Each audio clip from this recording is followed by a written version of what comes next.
Viaggi per rivivere il tuo passato? Viaggi per ritrovare il tuo futuro? L'altrove è uno specchio negativo. Il viaggiatore riconosce il poco che è suo, scoprendo il molto che non ha avuto e non avrà. Buenos días a todos. Hoy en día estamos aquí con Tony Cosado, un entrenador que había vivido muchas experiencias de entrenador, en particulares cuando estaba con los juveniles en ciudades en el entorno de Barcelona y después cuando había tomado la decisión de andar a vivir para entrenar en Angola y después aunque en Marruecos. Buenos días, Tony, ¿qué tal? Buenos días, muy bien. Muchas gracias. Un placer estar con vosotros. Vamos a empezar desde el inicio, cómo nació tu amor por el fútbol y cómo era Tony desde niño. Bueno, yo empecé a jugar a fútbol muy tarde, muy mal. Por tanto, mi futuro vinculado al fútbol, si quería que, bueno, pues que tuviese cierta calidad y poder disfrutar de este deporte, pronto me di cuenta que tenía que ser vinculado a los banquillos. Empecé a entrenar muy joven, pues como casi todos los entrenadores que no hemos sido jugadores profesionales, pues desde abajo, entrenando a los más pequeños en el equipo del barrio. Empecé en Santa Eulalia, en Hospitalet de Llobregat, cerca de Gornal, del barrio donde bueno, donde me he criado con mis padres. Y bueno, y ahí fui ascendiendo y vas subiendo de categorías, vas cogiendo cada vez, bueno, pues equipos de mejor categoría y de más edad hasta llegar a la edad juvenil, donde fue un poco la culminación de toda esa trayectoria a nivel de fútbol formativo, de fútbol base, hasta que entrené en las dos mejores categorías aquí a nivel de Cataluña, de Barcelona, la Liga Nacional y la Liga División de Honor. Estuve varios años. Y bueno, hasta que di luego el salto al fútbol amateur en Marianao Poblet, en Sant Boi de Llobregat, y después de esos 2 años de amateur, pues decido hacer las maletas y irme fuera. Tu primera experiencia fue en el Hospitalet, que es una ciudad bastante grande en el entorno de Barcelona, pero no es particularmente conocida en el resto de Europa. Es considerada casi una ciudad dormitorio, pero tú habías vivido aquí, es tu ciudad natal. ¿Qué puede decirse a nosotros sobre esta ciudad? Bueno, Hospitalet es una ciudad muy grande. No sé, bueno, yo no la consideraría una ciudad solo dormitorio, ¿vale? Es una ciudad muy grande, no solo a nivel de número de habitantes, sino a nivel de infraestructuras y a nivel, bueno, a nivel de prestaciones. Es una ciudad que tiene todo tipo de servicios y una ciudad muy vinculada y muy cercana a Barcelona. De hecho, es prolongación de Barcelona, colinda con la frontera con Barcelona, y es una ciudad, bueno, pues por lo menos aquí en Barcelona, en Cataluña, incluso en España, pues una ciudad importante y una ciudad conocida. Sí que es verdad que a nivel futbolístico, el problema que tenemos aquí en Cataluña es que el Barça abarca mucho y ahoga a muchos equipos catalanes que no consiguen tener una gran repercusión, pues por bueno, pues por esa dimensión excesiva, desde mi punto de vista, que tiene a veces el Barcelona, que no deja pues que otros equipos, bueno, pues como en Madrid, por ejemplo, ves la Liga Española ahora y ves a 5 equipos de Madrid, ves al Real Madrid, ves al Atlético de Madrid, ves al Rayo Vallecano, ves al Leganés, ves al Getafe. Es decir, esto en Cataluña, ¿por qué no pasa? Bueno, pues porque el Barça ahoga al resto de equipos catalanes y no deja que crezcan. Hospitalet perfectamente podría ser un Leganés, Hospitalet perfectamente podría ser un Getafe, pero bueno, aquí pues existe esa idiosincrasia que no tienen otras comunidades y hace pues que Hospitalet quizá no sea reconocida como debería ser, ¿no? Tú, estos primeros 4 años, ¿cuáles son las cosas que te han gustado de più, que tú habías imparado, que tenía ahora para tu experiencia después de entrenadora? ¿Los últimos 4 años te refieres en el extranjero? No, en tus primeros 4 años en el Hospitalet con los juveniles, ¿cuáles son las cosas que tú habías aprendido más que tiene como idea de juego para después, cuando tú habías tomado tu decisión de estar entrenador de primer nivel? Bueno, empiezas de cero, como en todo, pues los inicios cuestan. Bueno, a todos los niveles empiezas bueno, a tener contacto con las primeras sensaciones, con lo que significa dirigir un grupo. Al principio, pues bueno, pues es una tarea tan deportiva como pedagógica, porque son críos bueno, de una edad que están todavía desarrollándose, que se están formando, Y bueno, tú empiezas a tener tus primeras sensaciones, empiezas a crear tu idea de juego, tu modelo de juego, y empiezas a adaptarlo, que es una situación que, bueno, clave, ¿no? En cualquier categoría, en cualquier contexto, la adaptación del entrenador, empiezas a adaptarte a las circunstancias y bueno, esa adaptación a las circunstancias pues hace pues, que vayas adquiriendo conocimientos, que vayas creando tu idea, que vayas creando tu propia metodología y bueno, y que empieces a asumir pues que la vida en el fútbol, o el fútbol como en la vida, mejor dicho, pues al final es una evolución constante y una adaptación constante a las circunstancias. Y bueno, pues fueron años, pues eso, de descubrir, de despertar mi deseo y mi pasión por el fútbol. Mi deseo empezó, ya lo he comentado anteriormente, más que como jugador, como aficionado al Español. Empecé a ir a Sarriá de pequeñito, me empecé a aficionar al Español. Bueno, y a partir de ahí, pues se abrió pues esa pasión y ese mundo nuevo para mí.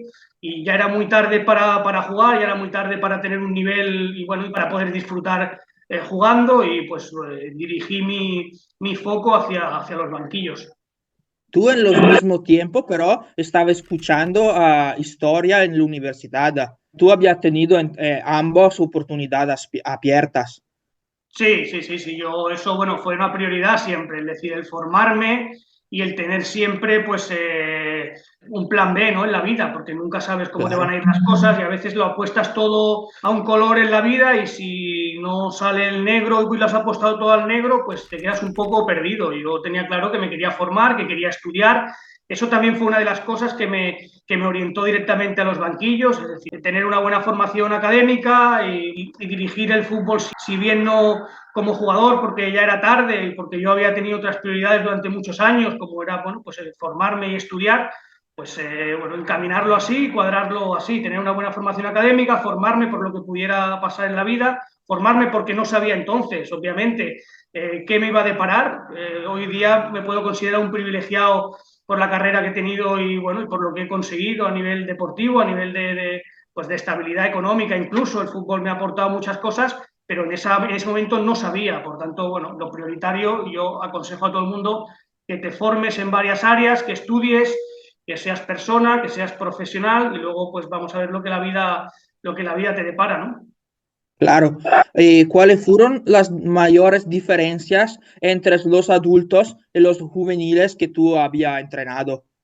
A nivel de gestión, hombre, es evidente que no es lo mismo trabajar con críos, con chavales, con gente joven que con gente adulta, pero a ver, en sí, lo que es el trabajo del campo, la metodología, el entrenamiento en sí, tampoco varía tanto. Lo que cambia más del mundo amateur o del mundo del fútbol base, del fútbol formativo, al fútbol profesional, pues te diría que es el entorno, todo lo que rodea al fútbol profesional, toda esa dimensión mediática, de agentes, bueno, de mucha gente vinculada bueno, pues a ese entorno y que lo condiciona de alguna forma, muchos intereses económicos, mucha gente que quiere meter la mano, mucha gente que quiere opinar, mucha gente que condiciona el desarrollo de los futbolistas y por tanto del tuyo propio.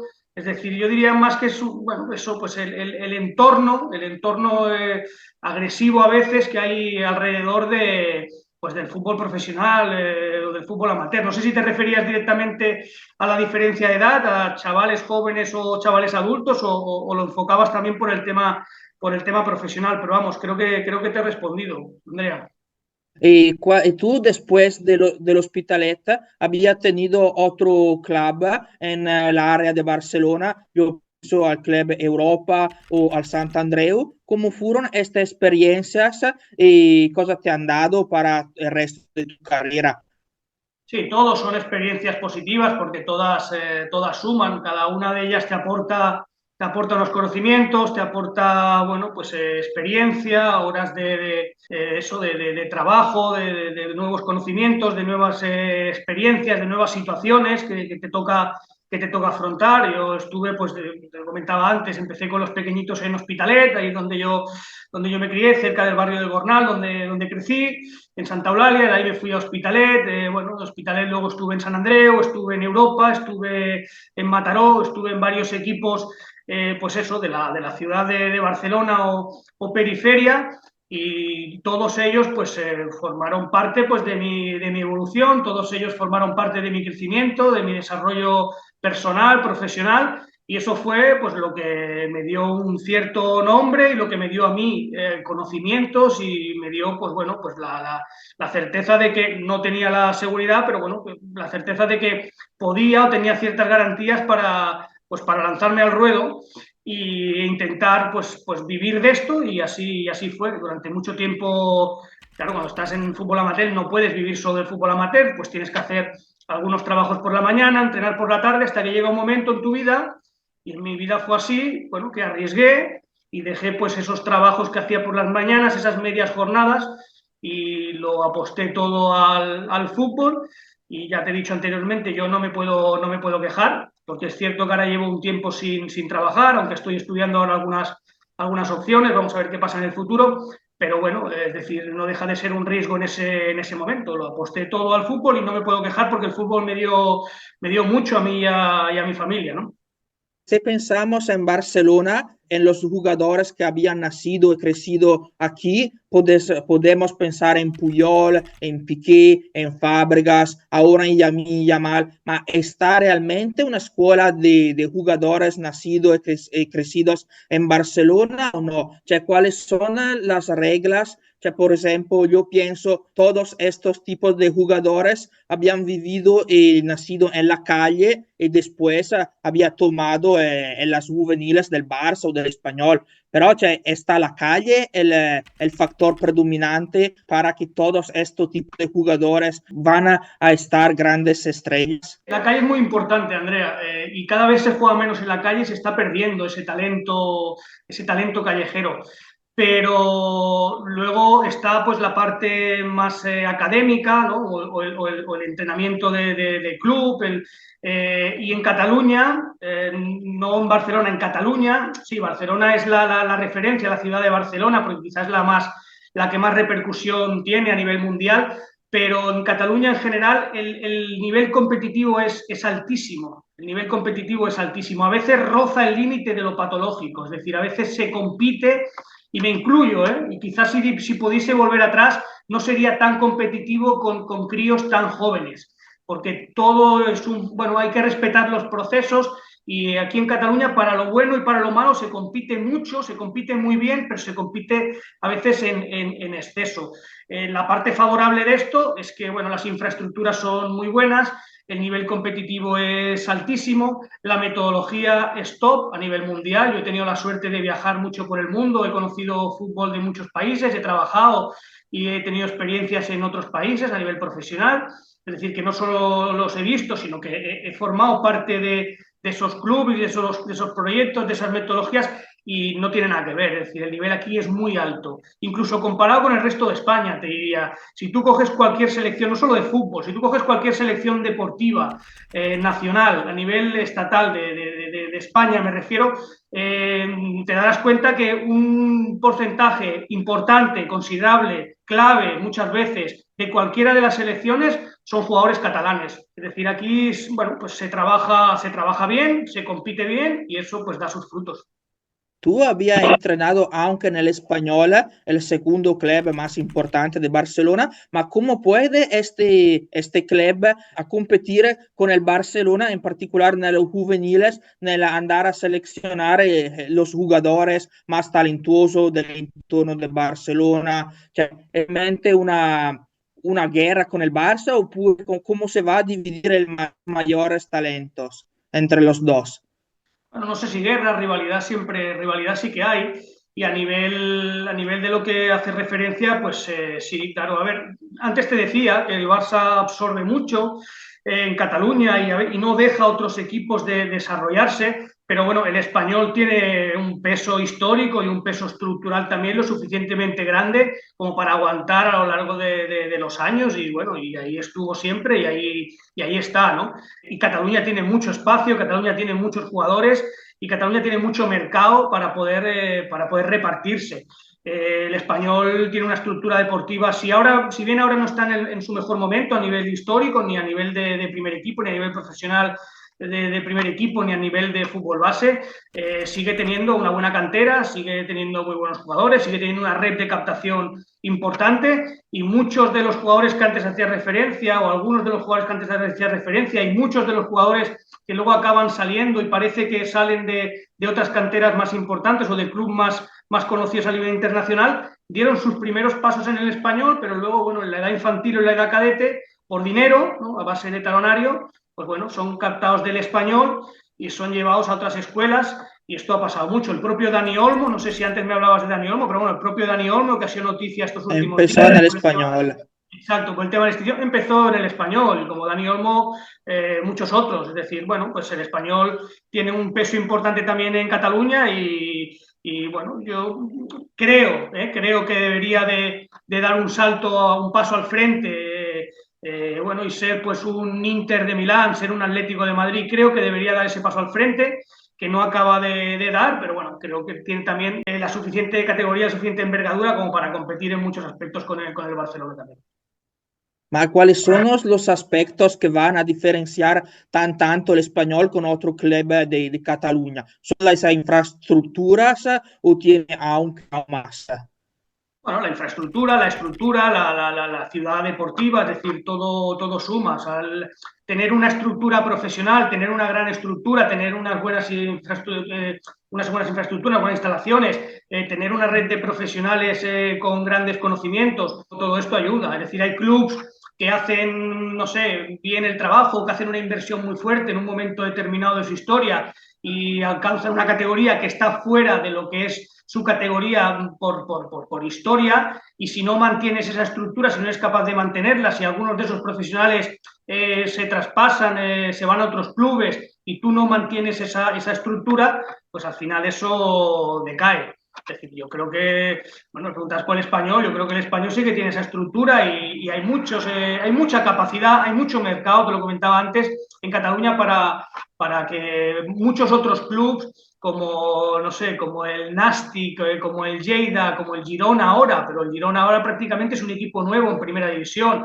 Es decir, pues para que se mantengan y para que Cataluña sea lo que es Madrid, por ejemplo, con 5 equipos de primera división, o lo que es Londres, por ejemplo, ¿no? Yo creo que Barcelona y Cataluña tienen esa capacidad, lo decíamos antes, hay mucho talento, se trabaja muy bien, es muy competitiva, pero falta quizá pues que algunos dejen respirar más al resto, y bueno, y no, o que algunos no se conformen también con las migajas de pan, ¿no? No sé a veces si es problema de que unos no dejan o que los otros se conforman también, pero en ese dilema estamos, Andrea. Muy claro. Nel 2013 tú tenías la oportunidad de andar a entrenar en Corea del Sur, muy particulares estas cosas. ¿Cómo había surgido esta oportunidad?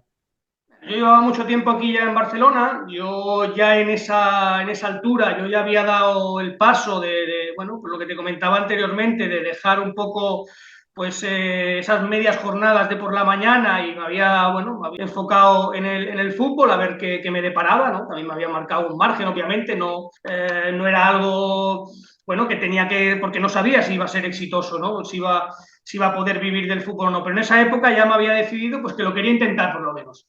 Entonces estaba dispuesto pues a coger la maleta e irme.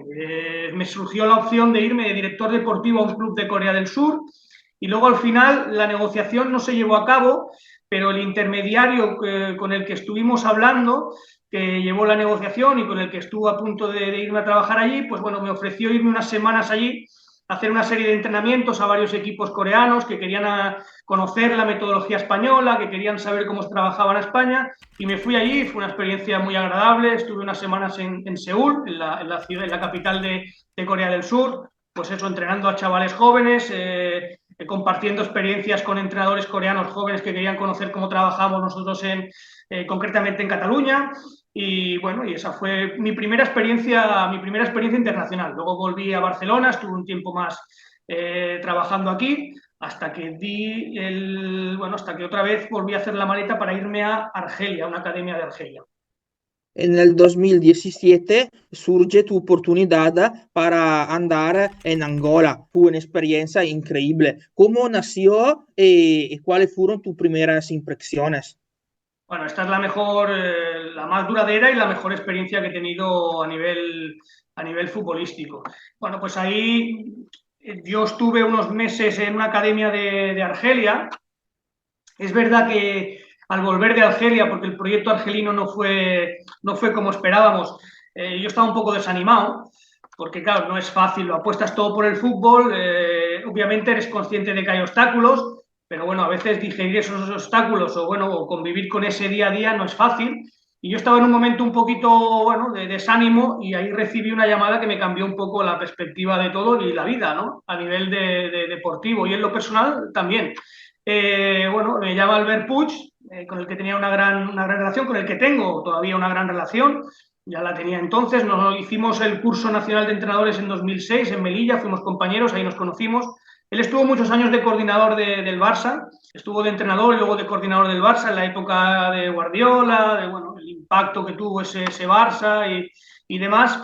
Y él cuando salió del Fútbol Club Barcelona, pues tuvo muchas propuestas y no podía abarcar todas las propuestas que tenía. Bueno, se tenía que decidir, tenía que descartar y entendió que el proyecto de Angola era interesante, pero entonces él estaba trabajando en Estados Unidos y lo único que podía hacer era alguna asesoría puntual en Angola y el presidente ya le estaba pidiendo pues alguien residente, ¿no? Después de un año de asesoría externa, alguien residente allí que diera continuidad a ese trabajo que habían empezado y me lo comentó, confió en mí, me fui allí, estuve 1 año y 8 meses de director de la academia, formando a los entrenadores de allí, bueno, implantando una metodología de juego y una estructura a todos los niveles. Creamos una residencia para los chavales que más lo necesitaban, un comedor, una red de transportes, lo metodológico, pues se compraron todo tipo de material para que el trabajo fuera óptimo y fuera de un nivel alto.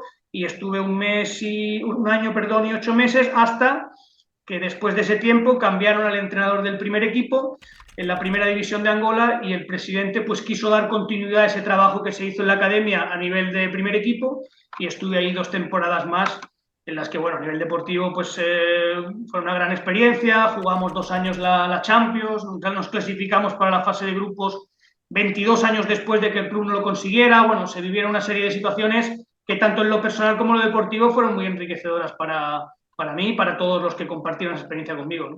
Ma cuando la primera vez te habían hablado de andar en Angola, para tú era súbito ok o tenía algunas dudas en primero? Bueno, yo he sido siempre bastante atrevido para salir, para hacer la maleta, para cambiar de aires, no he tenido ningún problema. De hecho, sigo disponible. Es decir, ahora, bueno, estoy haciendo otras cosas, he aprovechado también para formarme, para reciclarme un poco, para estar con la familia, porque he estado muchos años fuera de la familia y, bueno, pues compartir momentos ahora con mis hermanos y con mis padres, que no lo he podido hacer durante mucho tiempo, pues también, bueno, uno lo necesita, ¿no? Uno antes que profesional es persona, ¿no? Es hijo, es hermano, pero siempre he tenido y estoy con la maleta preparada. Sí que fue una decisión importante, pero no tuve ninguna duda. No tuve ninguna duda de que iba a ir y que iba a aceptar el desafío y que iba a emprender ese nuevo proyecto. El cambio fue muy heavy, muy duro, porque la África negra sobre todo. Yo distingo siempre entre 2 Áfricas en el continente africano. Está la África musulmana y está la África negra.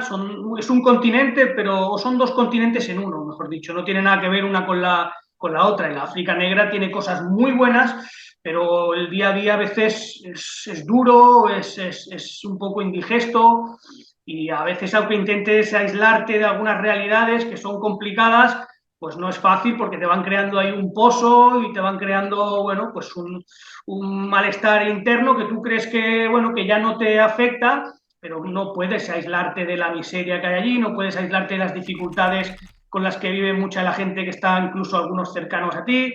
Bueno, es una experiencia vital muy interesante, muy productiva, pero bueno, a veces dura de gestionar. Sì, proprio nell'aspetto umano, cuáles son las cosas que te habían dado mayores impresiones de Angola. Como tú habías dicho, este contraste entre la riqueza y la pobreza, porque Angola es un país que, aunque ahora con la ayuda de China, se está desvalorando muchísimo. Luanda es una ciudad muy grande tecnológicamente, pero está aunque un nivel de pobreza muy alto, como en toda el África. Sí, el problema de Angola, como en el problema en muchos países de África, yo tuve la suerte de viajar a muchos países porque viajamos mucho por la Champions. Tuvimos dos fases clasificatorias, en las dos nos clasificamos para la fase de grupos y luego pues, viajamos también a otros países para enfrentarnos a los equipos que estaban en nuestro grupo de Champions. Visitamos Lesoto, visitamos Sudáfrica, Zambia, Uganda, Guinea Ecuatorial, Guinea Conakry, Marruecos, Argelia, incluso más por el norte. Viajamos mucho y bueno, conocimos otras realidades, pero obviamente la que más conozco es la de Angola. El problema de Angola, como en algunos otros países de África, es que hay mucho dinero. En Angola es un país que tiene muchísimo petróleo, hay muchísimo dinero. Hay una zona también con muchos diamantes. Es decir, que dinero hay, pero está muy mal repartido. El dinero, hay una pequeña élite, una pequeña minoría que tiene muchísimo dinero, que se reparte ese dinero, y luego hay un porcentaje mayoritario, hay mucha otra gente, la gran mayoría, que no tienen prácticamente nada. Entonces, bueno, la descompensación. Aquí también en Europa pasa. En Europa también hay élites que tienen mucho dinero y otros que no tienen tanto, pero la descompensación no es tan cruda como en África. En África hay gente que va con Rolex y que va con coches de alta gama, que no lo conducen ni ellos, que los conduce el chofer y que tienen muchísimo dinero, y luego hay gente que no tiene ni para comer un plato de arroz con judías. Esto aquí en Europa, hombre, los índices de pobreza existen, pero no tienen nada que ver en comparación con África y en concreto con Angola, que es la realidad que yo más conozco. Tú habías vivido en África, ¿tú piensas que esto va a mejorar día a día o tú crees que en realidad no va a cambiar nada en un futuro? Pues honestamente me gustaría que cambiase, pero tengo serias dudas, porque además de entrenador soy historiador, estudié historia, como bien decías al principio de nuestra conversación, y vamos, los años que he estado en la universidad, pues claro, he estudiado muchas guerras, he estudiado muchas descompensaciones sociales y económicas, y he escuchado muchas historias que se repiten y la gente no aprende de la historia, ¿no? Sucede un problema en los años 40 en Alemania y los que sufren ese problema son los mismos que ahora atacan a otros en los tiempos actuales. Es decir, no aprendemos del pasado y me gustaría que fuese así, pero conociendo un poco la condición humana y conociendo un poco la historia que tenemos atrás a nuestras espaldas, ojalá cambiase, pero tengo serias dudas. Un otro problema en Angola es un poco el terrorismo, porque yo recuerdo en la Copa África de 2010 un atentado contra el equipo del Togo, pero como es la situación ahora en Angola, ¿tiene un riesgo para la seguridad o es muy tranquilo? Angola, a ver, es un país africano. Los países africanos todos tienen un cierto riesgo y tienes que saber cómo moverte, dónde, a qué hora. Es decir, bueno, hay que tomar ciertas precauciones que quizá en Europa, salvo en puntos muy concretos, no es necesario, pero Angola hoy día es un país relativamente seguro. Es decir, yo tuve algún susto, pues bueno, tuve algún atraco con un cuchillo, alguna experiencia un poco, bueno, pues desagradable, peligrosa, porque nunca sabes cómo va a acabar. Claro, le di el dinero y el teléfono y no pasó nada, pero bueno, pues podía haber pasado. Es decir, bueno, pero bueno, a ver, también aquí en ciudades europeas te puedes encontrar a la vuelta de la esquina a alguien que te saca un cuchillo para robarte. Sí que es cierto que en África algo más, y en Angola pues hay que tener cuidado en algunos barrios, algunas horas, tienes que tener ciertas precauciones. Pero hoy día es un país seguro, ¿sí? Claro, imagino no, por la referencia que me has dado histórica, estás hablando de una época, Angola estuvo en guerra civil muchos años, hubo una convulsión importante a nivel social, a nivel de país. Bueno, eso pues se traduce porque si hoy día, por ejemplo, la gente pasa hambre, imagínate durante una guerra civil, pues acrecenta ese problema por 1000. Entonces, bueno, hay necesidades y a veces hay que entender, aunque sea duro, aunque tú sufras el asalto, aunque tú sufras el atraco, tienes que entender que estás en un país con buenas condiciones y te está atracando a alguien a lo mejor para darle de comer a sus hijos, porque no tiene. Entonces, a veces hay que ser, incluso en estas situaciones tan extremas, hay que ser un poco empático, ¿sabes? Con ellos. Pero hoy día no hay problema, no hay un problema grave en Angola. Un día puedes pasear por muchos sitios y hoy día, tomando precauciones, puedes llevar una vida relativamente normal en Angola. De hecho, yo estuve 4 años muy buenos allí, te lo he comentado ya en un par de ocasiones, tanto a nivel profesional como a nivel deportivo, y estoy con ganas de volver. Si no, porque acepto algunos de los proyectos que me han ofrecido, que hasta el día de hoy no, bueno, pues no he creído conveniente aceptar, o bien por aceptar un nuevo desafío deportivo en Angola, o bien de visita para visitar a los amigos que tengo allí y, bueno, y a volver a pisar un país que me ha dado mucho, tanto a mí como a mi familia. Y si tú deberías describir Angola en 2 palabras, ¿cuáles tú vas a elegir? Uy, qué difícil es esto. Eso es como cuando te preguntan, dime un libro, dime una película. Y claro, depende del momento, depende en 2 palabras. Uy, qué complicado. Si tuviera que definir Angola en 2 palabras, auténtica sería una de ellas. Es un país auténtico. Creo que es extrapolable a muchos otros países de África. África es muy auténtica. Puede ser muy dura, como te he dicho antes, pero es muy auténtica. Auténtica y trabajadora. Trabajadora en el sentido de, a veces, mira, hay cosas básicas que aquí damos bueno, pues por eso, por situaciones básicas en Europa, que allí no las tienen. Es decir, hay cosas, no sé, un chico de 14 años aquí, pues bueno, pues lleva una vida cómoda, relativamente cómoda, la mayoría de los europeos, van al colegio, pues tienen, pues sus padres le dan algo para que cojan el autobús o para que paguen la tarjeta para coger el metro, el autobús y tal. Allí no tienen muchas veces los padres para darle a los críos, y tienen que, bueno, pues que sacar recursos o tienen que tirar de talento o tienen que, no sé, que buscarse la vida o que salir a la calle a vender y con las 4 cosas que vendan ese día, pues ya tienen para comer al día siguiente y viven al día. Entonces, a veces tenemos un concepto de, no sé, de trabajo aquí en Europa muy estándar, muy nuestro, pero hay gente que sin tener grandes recursos y sin tener una gran formación y sin tener un trabajo convencional, se levanta por la mañana temprano también, se tiene que buscar la vida, tiene que trabajar de alguna forma o tiene que hacer cosas para conseguir dinero, para llevarle de comer a sus hijos un plato por la noche, y a lo mejor hacen solo una comida al día. Esto, la primera vez que lo escuché, nosotros teníamos chicos que le estábamos exigiendo que llegaran puntuales, sin tener muchas veces dinero para el autobús, que llegaran puntuales. Eso significaba que se tenían que levantar 2 o 3 horas antes para venir andando porque tenían un desplazamiento de 1 hora o de 2 horas a pie.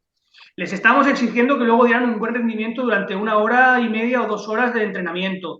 Les estábamos exigiendo una serie de cosas cuando ellos no tenían prácticamente nada. O luego, conversando con ellos, te decían que comían una vez.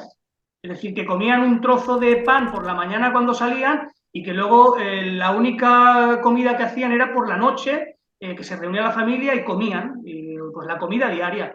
Entonces, claro, ahí te das cuenta o ahí eres consciente de la realidad de Angola. Luego nosotros, te decía antes también, intentamos mejorar esa realidad de los jugadores, intentamos darles pues recursos en lo deportivo, en el campo, a nivel de material, a nivel de infraestructuras, a nivel de un comedor, a nivel de cambiar los vestuarios, a nivel de hacer una residencia para los menos desfavorecidos que no tengan que venir 3 horas a pie. A estos que más lo necesitan, dejarlos aquí internos y que vivan aquí, que coman aquí, que duerman aquí, que si tienen fiebre tengan el médico aquí. Intentamos mejorarle la vida y su realidad. Muchos de ellos han llegado a primera división.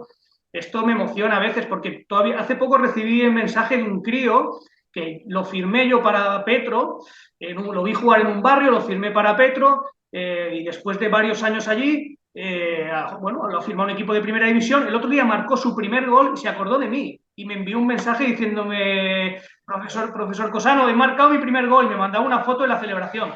Estas cosas a veces, bueno, pues tienen más, ¿cómo te diría yo? Es que me ha emocionado la historia esta. Pues bueno, pues te cuentan más, ¿vale? Valen más que lo económico, que lo material, ¿no?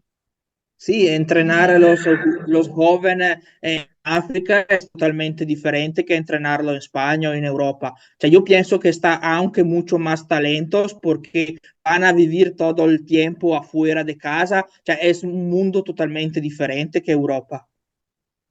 No tiene nada que ver, no tiene nada que ver. Aquí, bueno, eso, bueno, en relación a lo que te comentaba antes, ¿no? De lo básico, de lo que entendemos que aquí es lo básico, y por tanto, pues ni te planteas el hecho de no tenerlo, porque lo has tenido siempre desde que tienes uso de razón, y lo has tenido además porque te lo dan tus padres, porque te lo dan tus hermanos, porque te lo da tu círculo, y no te planteas bueno, tener esas necesidades que ellos las tienen desde que son pequeños. De hecho, un problema que tiene muchas veces el jugador africano, o la mayoría de veces, es cuando llegan a profesionales y empiezan a recibir cantidades de dinero que están muy por encima de lo que es pues la estabilidad bueno, o la dimensión económica que pueda tener su familia, su núcleo familiar. Gestionar eso psicológicamente no es fácil, porque pasa en un periplo relativamente corto de tiempo a no tener nada, a tenerlo todo y mucho. Entonces, hay que hablar mucho con ellos, hay que orientarlos. Yo tengo mi forma particular de ver el mundo, de llevar este proceso. Yo he vivido con jugadores que los he tenido yo en el fútbol base, en el fútbol formativo de la academia, de Petro de Luanda, que no tenían ni para, estos que te comentaba antes que venían a pie, que no tenían ni para el taxi. A veces le teníamos que dar nosotros de nuestro propio bolsillo para que al día siguiente no faltase en el entreno. Y luego han dado el salto al primer equipo, claro, y pasan a cobrar una barbaridad. Pasan a cobrar lo que su padre igual no cobra en un año, lo cobran ellos en un mes. Entonces, claro, esto no es fácil. Entonces hay que saber orientarlos, hay que saber asesorarlos, hay que saber ayudarles a gestionar un dinero que ellos no saben gestionar porque no tienen esa cultura de ahorro, y porque no tienen esa cultura de ahorro porque no hay dinero en su familia, hay lo mínimo para sobrevivir. Entonces no es fácil. Yo, bueno, pues intentamos eso y creo imagino que será, en otros países será similar, pero yo lo he vivido en África y bueno, pues hay que hacerles entender que el primer salario ayuda a tu familia. Con el primer salario no te compres el último móvil. Con el primer salario no te compres un coche de alta gama. Si te lo tienes que comprar, a mí no me gustan los coches de alta gama, pero yo nunca he tenido un coche de alta gama y podría tenerlo, pero no lo tengo porque no me gustan. Pero si te quieres comprar un coche de alta gama, yo lo respeto, si tú tienes capacidad financiera para pagarlo, pero hazlo cuando ya lleves 2 años, hazlo cuando lleves una temporada completa, cuando tu familia le hayas devuelto todo lo que ellos han hecho por ti. O sea, respeta esos tiempos, porque eso dice mucho de una persona. Y a veces lo hacen sin maldad, Andrea. Lo hacen porque, claro, no han tenido nada y cuando tienen, pues quiero el móvil como he visto en internet a los europeos, o quiero el coche que le he visto al actor norteamericano que me gusta en la película tal. Entonces hay que saber educarlos y hay que educarlos constantemente, ¿no? ¿Ma te van a escuchar cuando tú vas a hablar de eso? ¿O pure sí te escuchan, pero después van a hacer lo que prefieren? Bueno, pues como todo en la vida, hay quien te escucha y hay quien no te escucha. Tampoco es fácil, porque independientemente de que te escuchen o no te escuchen, claro, no escuchan solo tu voz, escuchan la voz de todos los amigos, entre comillas, de todos esos amigos que te vienen o que te llaman cuando tienes dinero y cuando eres exitoso. Pero esto pasa a jugadores, nos pasa que bueno, los que somos más mayores y ya tenemos un cierto equipaje de vida, bueno, pues lo llevamos de otra forma porque ya sabemos cómo funciona el juego. Ya nos hemos pasado todas las pantallas del videojuego, ya sabemos cómo acaba, ya sabemos por lo menos cómo funciona, ¿no? Si no cómo acaba, cómo funciona. Claro, entonces le hablo yo, le habla el agente, le habla el tío, le habla el padre, le habla el hermano, le hablan los 4 amigos que no sé qué, le habla el predicador de la iglesia a la que va, que le pide un dinero porque si no Dios lo va a castigar y no va a meter goles. Bueno, entonces está dentro de todo una red de gente que le habla, Entiendo.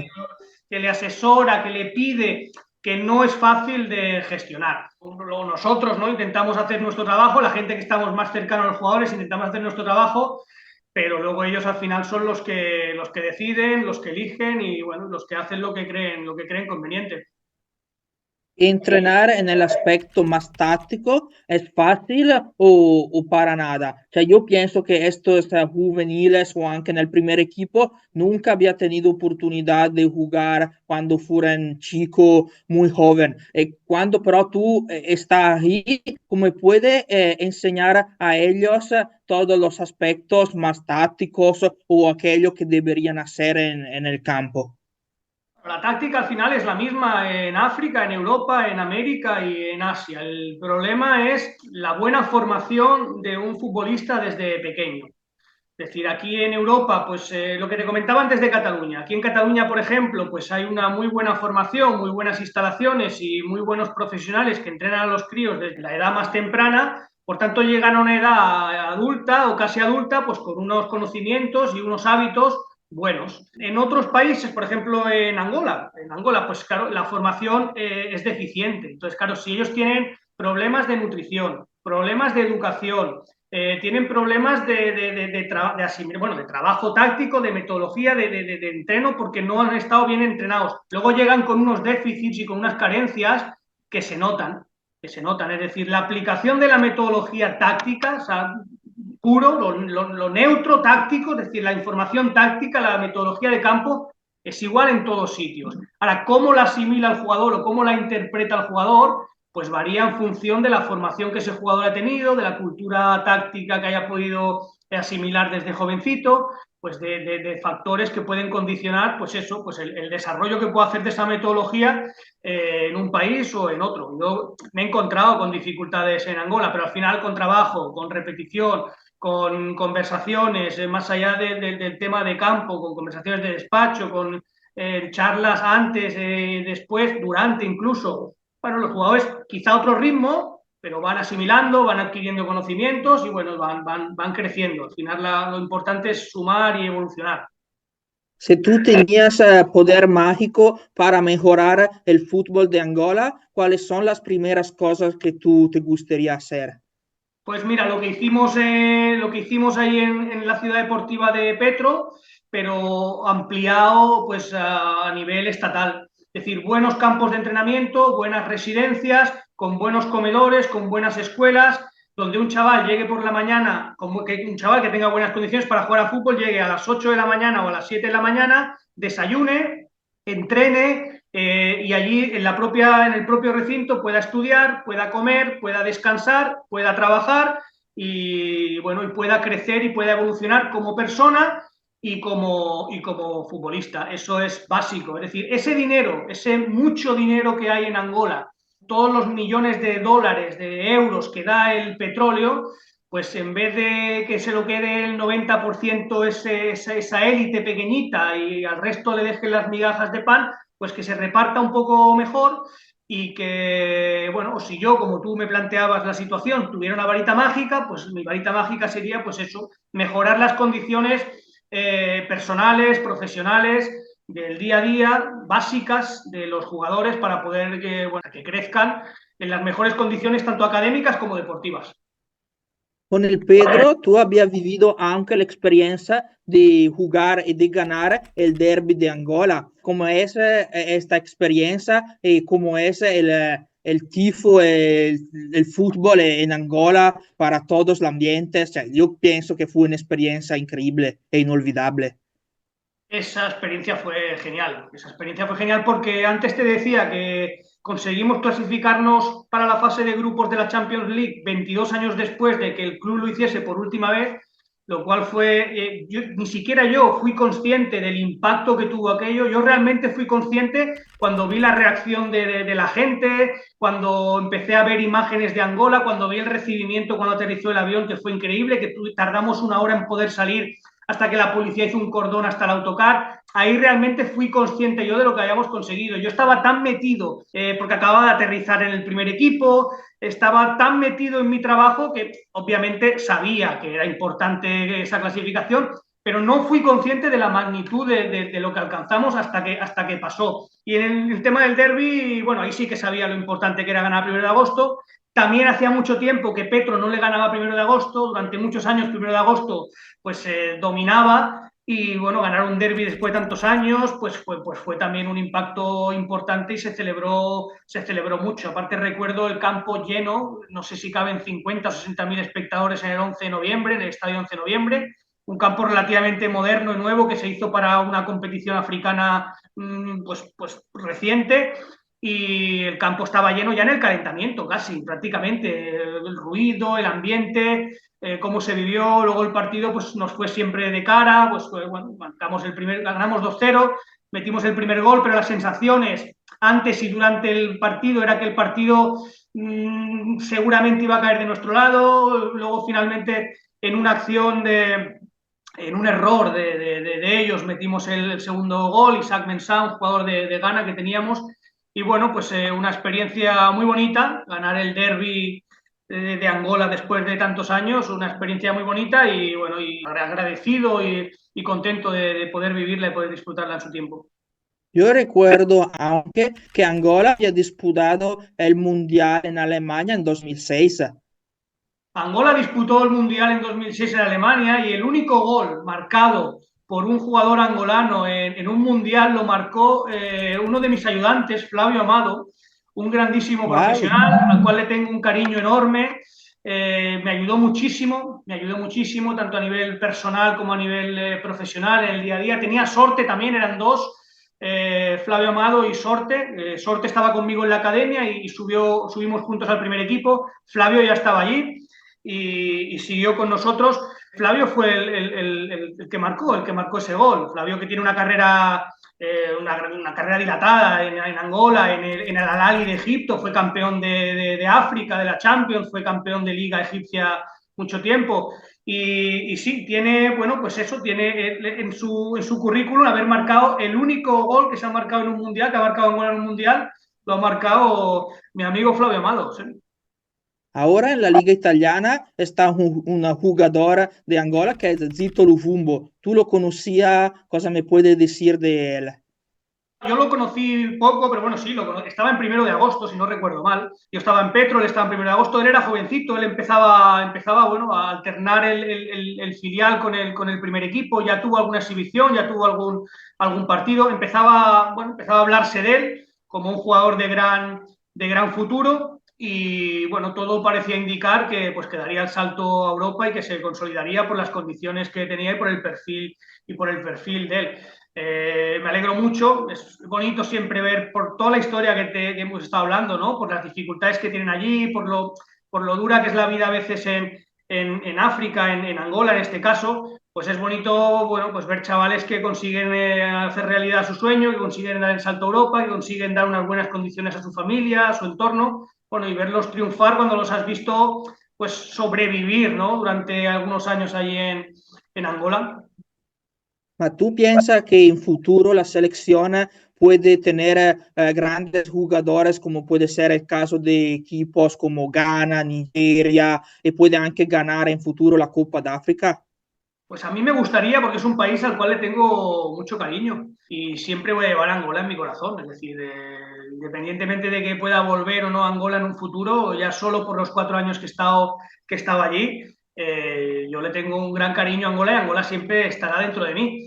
Me gustaría. El problema que tiene Angola, en otros países no los conozco con tanta profundidad, pero el problema que tiene Angola es lo que hemos estado hablando a lo largo de esta charla, es esa falta de infraestructura, esa falta de instalaciones, ese trabajar bien, ese entrenar bien, ese competir bien, ese dar unas condiciones buenas a los jugadores de alimentación, de educación, de trabajo diario, que es lo que hace que luego ese talento en bruto que hay, ese diamante en bruto que hay, pues lo puedas limpiar, lo puedas pulir y pueda ser pues un jugador profesional con garantía. Si no, pues te quedarás como le pasa a Angola con muchos jugadores, en ese camino intermedio.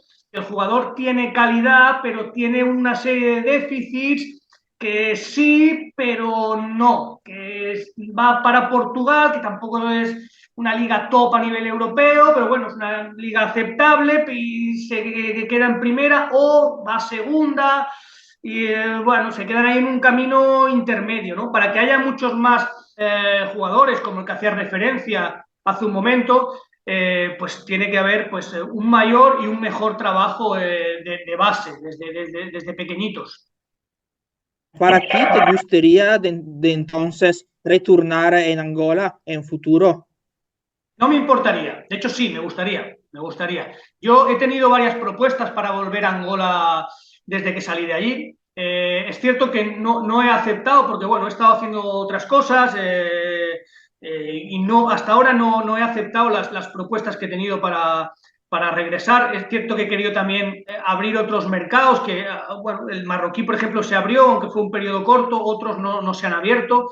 Pero a día de hoy, actualmente, si avanzara alguna de las conversaciones que pueda tener con algún club angolano o alguno de los contactos que tengo, lo valoraría seriamente y seguramente pues, podría tener un futuro mi segunda experiencia y mi segunda aventura angolana. Ahora vamos a hablar un poco sobre tu experiencia en Marruecos. ¿Cómo nació esta oportunidad y qué diferencia tiene con Angola y en comparación con Angola? Es un fútbol, yo pienso, muy experimentado, aunque las infraestructuras es mejor, yo creo. Las infraestructuras son mejores. Es cierto que las infraestructuras son mejores. La mentalidad del jugador marroquí es complicada. Yo creo que, vuelvo a repetirte, lo que te he comentado anteriormente del trabajo casi patológico a veces y esa exigencia competitiva y ese nivel competitivo casi enfermizo con el que se entrena y con el que se compite aquí en Cataluña, allí pasa todo lo contrario. A veces el jugador entrena y da lo mínimo también porque no lo han educado bien y no lo han trabajado bien desde pequeñito. Llega, da lo mínimo, la ley del mínimo esfuerzo y eso pues con el paso de los días y con el, bueno, pues hace que si tú trabajas mucho, pues consigues muchas cosas y si tú trabajas poco, pues consigues pocas cosas. Y yo creo que, bueno, pues falta dar, te he dicho antes también que no es lo mismo la África musulmana que la África negra, es cierto, pero sigue habiendo una distancia importante con Europa todavía. De hecho, tú ves la selección marroquí y ¿quiénes son los jugadores que componen la selección marroquí? Son jugadores marroquíes, hijos de inmigrantes, que muchos de ellos no hablan ni árabe. Los entrevistan después de los partidos y no hablan ni árabe. Es decir, se han criado en España, se han criado en Holanda, se han criado en Francia, se han criado... ¿Cuántos jugadores van de la primera división de Marruecos a la selección? Bueno, Bono, el arquero, después Ziyech, pero yo creo que fue nacido en Holanda, pero sí, cioè, Aguerd, el defensor, algunos, cioè, ahora Marruecos había jugado la semifinal de los mundiales, algunos talentos están, pero sí, muchos habían vivido en Europa su infancia. Claro, sí, por eso de una minoría, una clara minoría respecto a los que han crecido y han nacido en muchos casos o han emigrado muy jóvenes a Europa. En Siri. Y ellos mismos, exacto, ellos mismos se quejan de cuando yo hablaba con ellos, ellos mismos me decían, mister, es que tampoco nos enseñan esto. Entonces, claro, entrenamos así, trabajamos así, estamos dentro de esta realidad, es decir, conocemos la otra por la televisión. Nos gustaría que nos exigieran como, o que nos entrenasen como, pero es la realidad que vivimos y tienen razón, tienen razón. Yo llegué en un momento complicado a Tetuán. Es un gran club, es una ciudad muy bonita, es un gran club, muy histórico de Marruecos, pero yo llegué a una situación complicada. Yo tengo un gran cariño por Marruecos. Descubrí Marruecos en 2006, cuando estaba en Melilla haciendo el curso nacional de entrenadores, y desde entonces he ido casi cada año a Marruecos, tengo amigos allí. Ahora me voy la semana que viene unos días a Tánger. Me gusta mucho el país, me gusta mucho la cultura de allí. Discrepo con la forma de trabajar, sobre todo en lo futbolístico, que es lo que yo más conozco, pero por otra parte es un país que adoro, pero igual que mi país, es decir, yo soy español, pero reconozco muchas de las cosas malas que se hacen aquí, es decir, no soy como estos nacionalistas ciegos que tienen una venda en los ojos, que todo lo de mi país es bueno y todo lo del resto es malo, no, o sea, soy capaz de ver las cosas que no son positivas. Yo llegué a Tetuán y, bueno, tenía varias ofertas. Después de estar en Angola, yo tenía propuestas de varios países y yo elegí Marruecos porque yo quería trabajar en Marruecos y quería conocer el fútbol marroquí de un país que ya conocía, pero de un fútbol que no. Entonces, bueno, llegué allí en un club, una situación complicada, un vestuario roto, una situación deportiva límite, solo a falta de 3 jornadas para acabar el campeonato. Es cierto que nos clasificamos por primera vez en la historia de Tetuán para la final de la Copa del Rey de Marruecos, pero luego descendimos de categoría. En los 3 partidos que quedaban pues no se pudo salvar la categoría y fue una experiencia que yo a veces me he llegado a plantear si hice bien en aceptarla o no. Al final todo suma, todos son experiencias Y aquello fue duro, pero bueno, pues también he sacado mis conclusiones buenas y mis aprendizajes para un futuro. Pero bueno, no llegué en el mejor momento, tocó vivir esa experiencia y pues nada, pues ahora esperando que las próximas experiencias, las sucesivas, pues sean mejores que las que he vivido. Te voy a agradecer muchísimo por esta charla y te deseo para tu futuro. Muchas gracias, Tony, y un abrazo. Te lo agradezco yo, Andrea, os lo agradezco yo, porque sé que sois varios colaboradores. Bueno, he tenido la suerte de conversar contigo, pero sé que hay algún compañero más que colabora contigo y que lleváis adelante este proyecto. Mucha fuerza en este proyecto nuevo futbolístico que encabezas con tus compañeros. Gracias por llamarme, gracias por acordarte de mí, porque realmente te lo agradezco. Cuando estás ahí arriba entrenando un equipo en primera división, en el país que sea, recibes muchas llamadas, muchos mensajes, el 90% por conveniencia. Cuando estás un tiempo sin entrenar como yo ahora, me llaman mis amigos de siempre, me llama mi madre, me llama mi padre, me llama mi hermano Cristian, me llama mi hermana Tamara y 4 amigos más. Y recibo llamadas del mundo del fútbol o del mundo del periodismo con cuentagotas ahora. Por eso te agradezco que en un momento como ahora, que estoy ahora, bueno, un tiempo parado y a ver qué hago con mi vida y a ver cuando llega el próximo proyecto te acuerdes de mí y quieras conversar conmigo. Un abrazo también y cualquier cosa que necesitéis, aquí estoy. Se desideri continuare a sintonizzarti assieme a noi su Frequenze Calcistiche Estere, supportaci con un bel like ed un'iscrizione al nostro canale.